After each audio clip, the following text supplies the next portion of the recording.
Well, hello everybody from beautiful Audrain County, Missouri. Sheriff Matt Aller here. It's Sunday. Going to have a little Sunday fun, afternoon fun, and it's about 50 degrees here. It's a little windy, so hopefully the wind don't drown out the camera.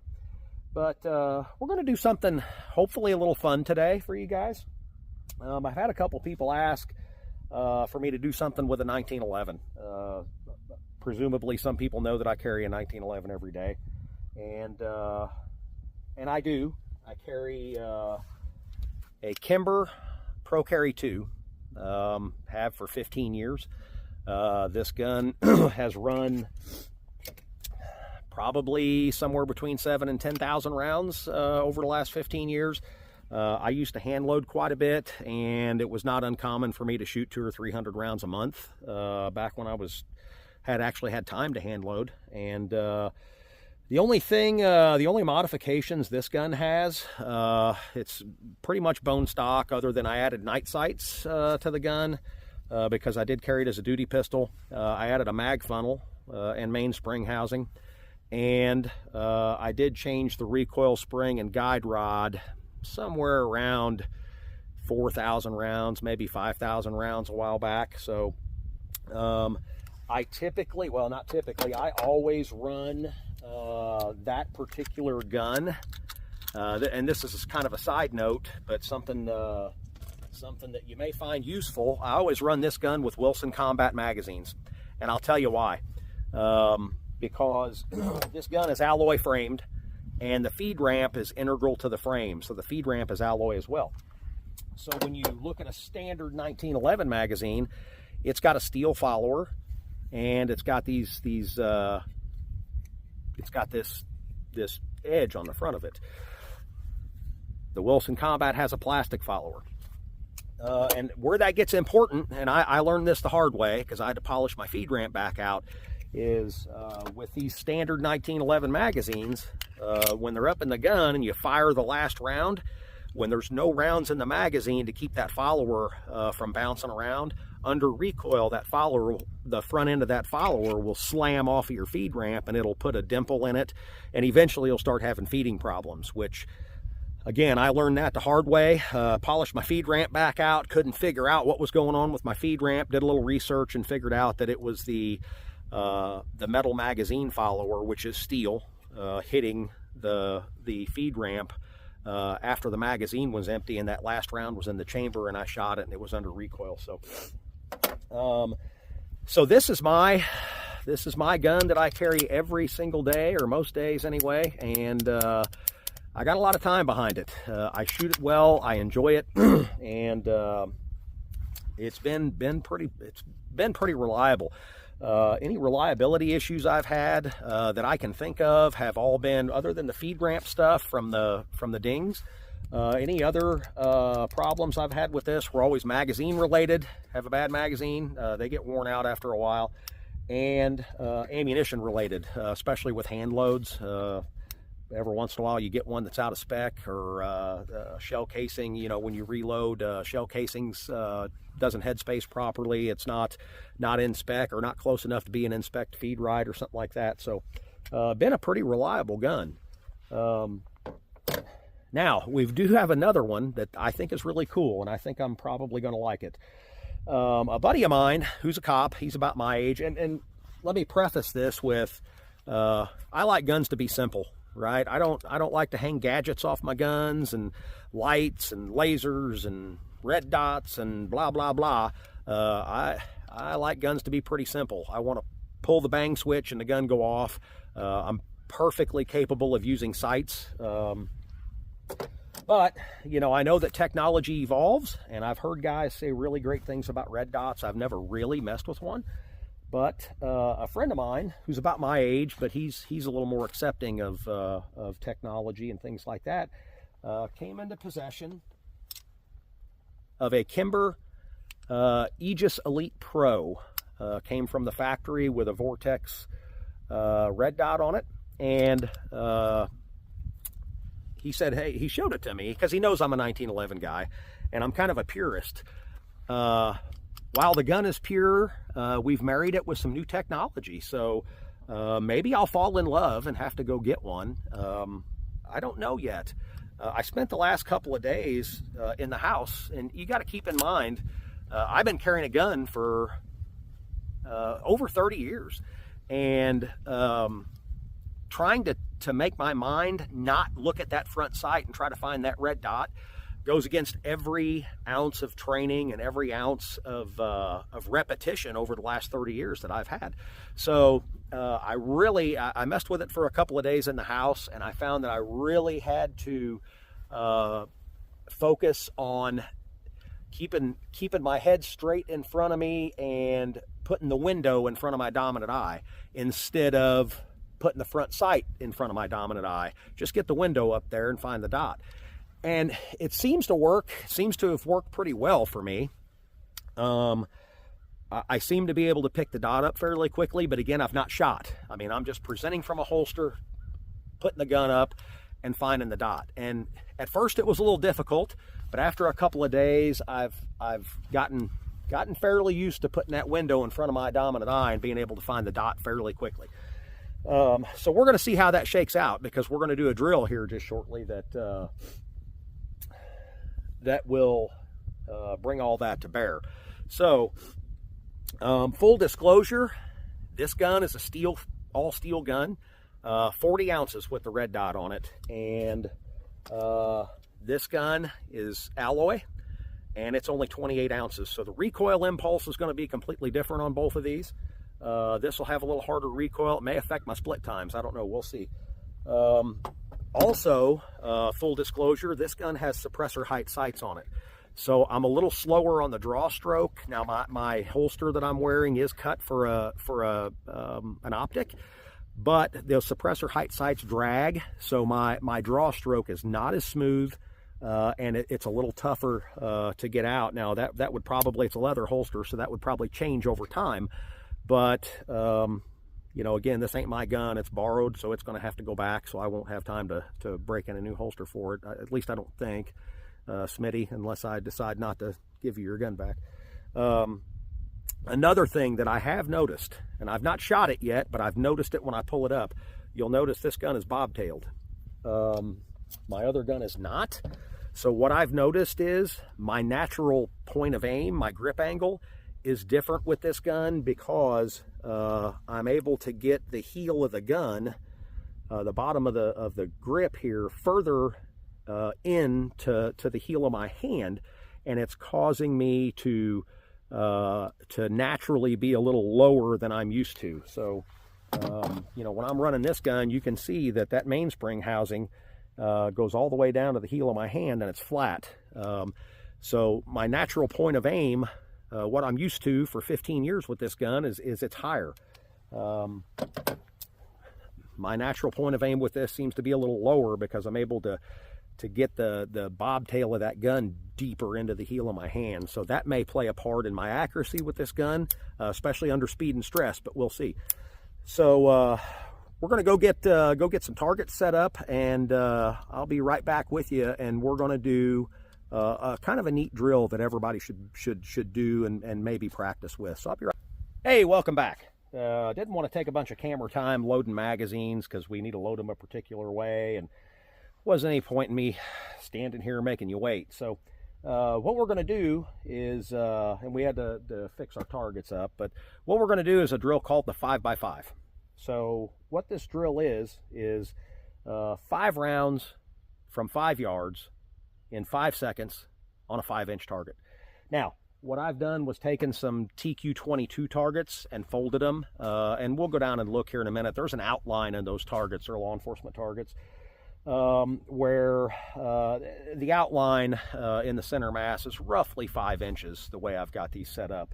I've also, in the past, I've used index cards, because index cards are 3 inches by 5 inches, right? So if you take an index card and put it on your target and then split it, you'll wind up with roughly a 5x5 square.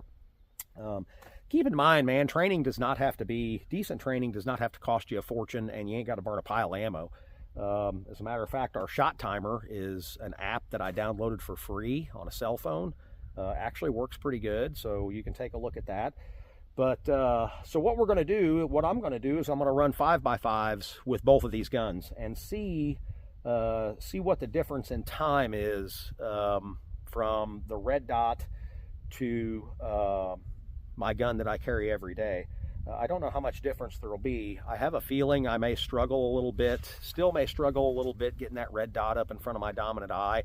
Under time and under pressure, I'm going to probably try to revert to what I've known for 30 years, which is find the front sight. So we'll see. But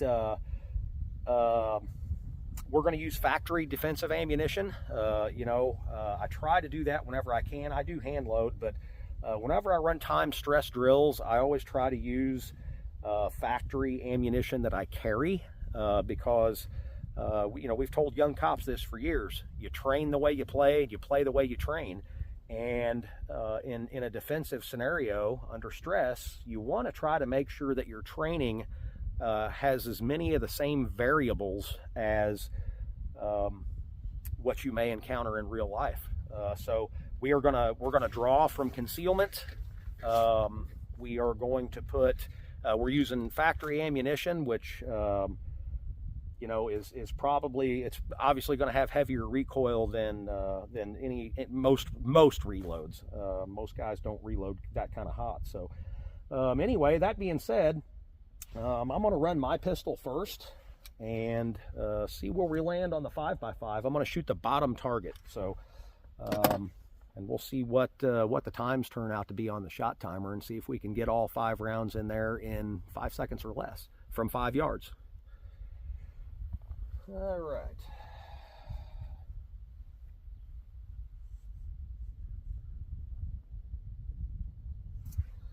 I think we're ready there.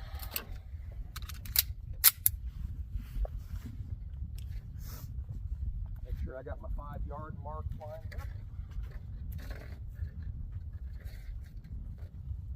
And here we go.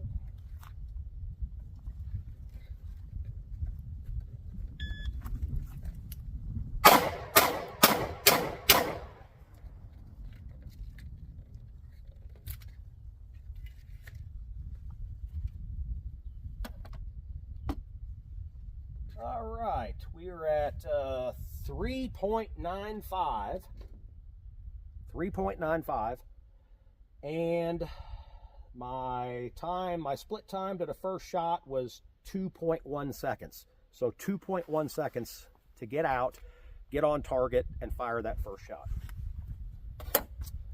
All right, and yeah, my slide didn't lock back after that last shot. So, I just bragged about these magazines. I may have a worn out magazine I need to replace. All right.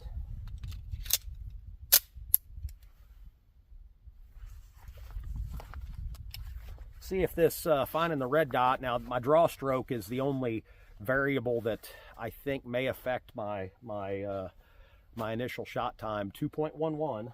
So we'll see. We'll see how this shakes out. 3.95 for the 5 shots, and they're all in the 5-inch. We'll go down and look here in a minute. 3.95, and it took me 2.11 seconds to fire that first shot. So let's go with the Aegis and see how we do.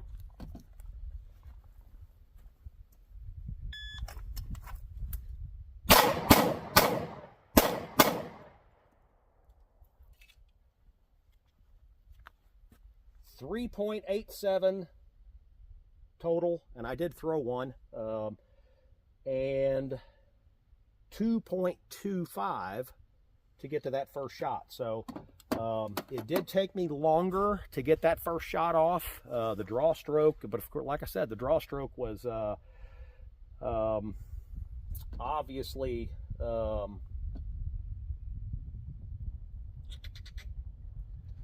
draw stroke was obviously tougher because of the suppressor height sights, but let's go down and take a look at the targets. So you can see the bottom one there is my Kimber that I carry every day, used to find in that front sight. Top one is the Aegis. So you can see this little gray outline here. That makes about a 5-inch circle. I threw that one. That was I don't remember if that was my first or my last shot, but you can see my group with my gun I shoot every day is a little tighter. Trigger pulls are really comparable on those, but this is all, that's all red dot stuff there. Me trying to find that red dot back, I think, after the gun recoils. But we're going to do it again and see where we land. All right. Bottom target, back to my kimber. Get the shot timer ramped up here.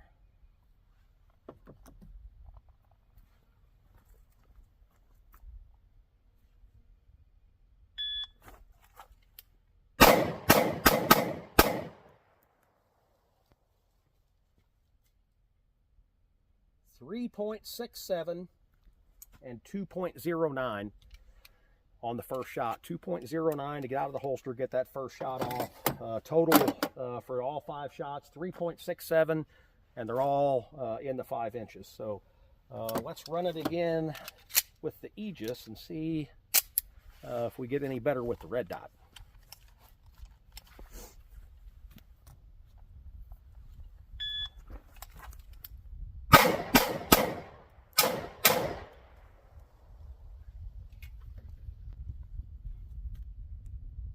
Boy, that started on me quick. I didn't even make it over to the line. And it's set for random. It's set to just start at random. It's not, doesn't have a set time. It just picks times at random to start up. But 4.29, so we're still under the 5. And our first shot time was 2.18. So time to first shot got a little bit better, but the overall time got a little bit worse. But we're still under the 5 seconds, and all 5 rounds are there. All of them are a little bit to the left, and I think that's got something to do with me not being used to this, because it's not hitting the same spot in my hand that I'm used to all the time. So yeah, changing a gun will make a big difference as far as you know, what you're used to and your instinct and all that stuff. So the red dot I could see really well. Now I did lose it in the recoil impulse, but it was fairly easy to find back. So overall, I really enjoy the gun. The recoil impulse is nice, but it's a 40-ounce gun. So, I mean, I don't know if I'd want to lug that around all day, every day. But sure makes shooting it nice. And the red dot thing, I'm going to have to mess with it some more. And I may wind up jumping into new technology. We'll see. But I hope you enjoyed this, and I hope you found it helpful. And the 5x5 drill is, like I said, man, training does not have to be expensive. It does not have to be complicated. It just has to be meaningful. And you know, you can download a shot timer for free, staple some index cards to a hunk of cardboard, and do some 5x5s. You know, we did some meaningful training here with 20 rounds of ammunition and about 8 or 9 minutes. And you know, just simply standing static, poking holes in a piece of paper, really the only thing that helps is your marksmanship. As far as defensive capabilities, you're going to act completely different under stress. That's why we try to put, you know, like this drill, we're putting you under time. The shot timer starts at random. You have no idea when that beep's going to go off, so you're sitting there anticipating drawing your pistol. It adds a little bit of stress to it, and then it adds speed to it. But you know, if you can't miss fast enough to win, so get smooth and accurate, and then that'll naturally increase your speed. But the 5x5 drill is a really good drill to run. And I've got some other drills that we're going to incorporate into some stuff coming up here in the not too distant future, as soon as the weather turns and we can get that stuff done. But anyway, don't forget to like and subscribe, and if you think you know somebody that might benefit from this, by all means share it. I mean, I'm not trying to keep it a secret. So I hope you found it helpful, and Sheriff Matt Aller from Audrain County, have a great day.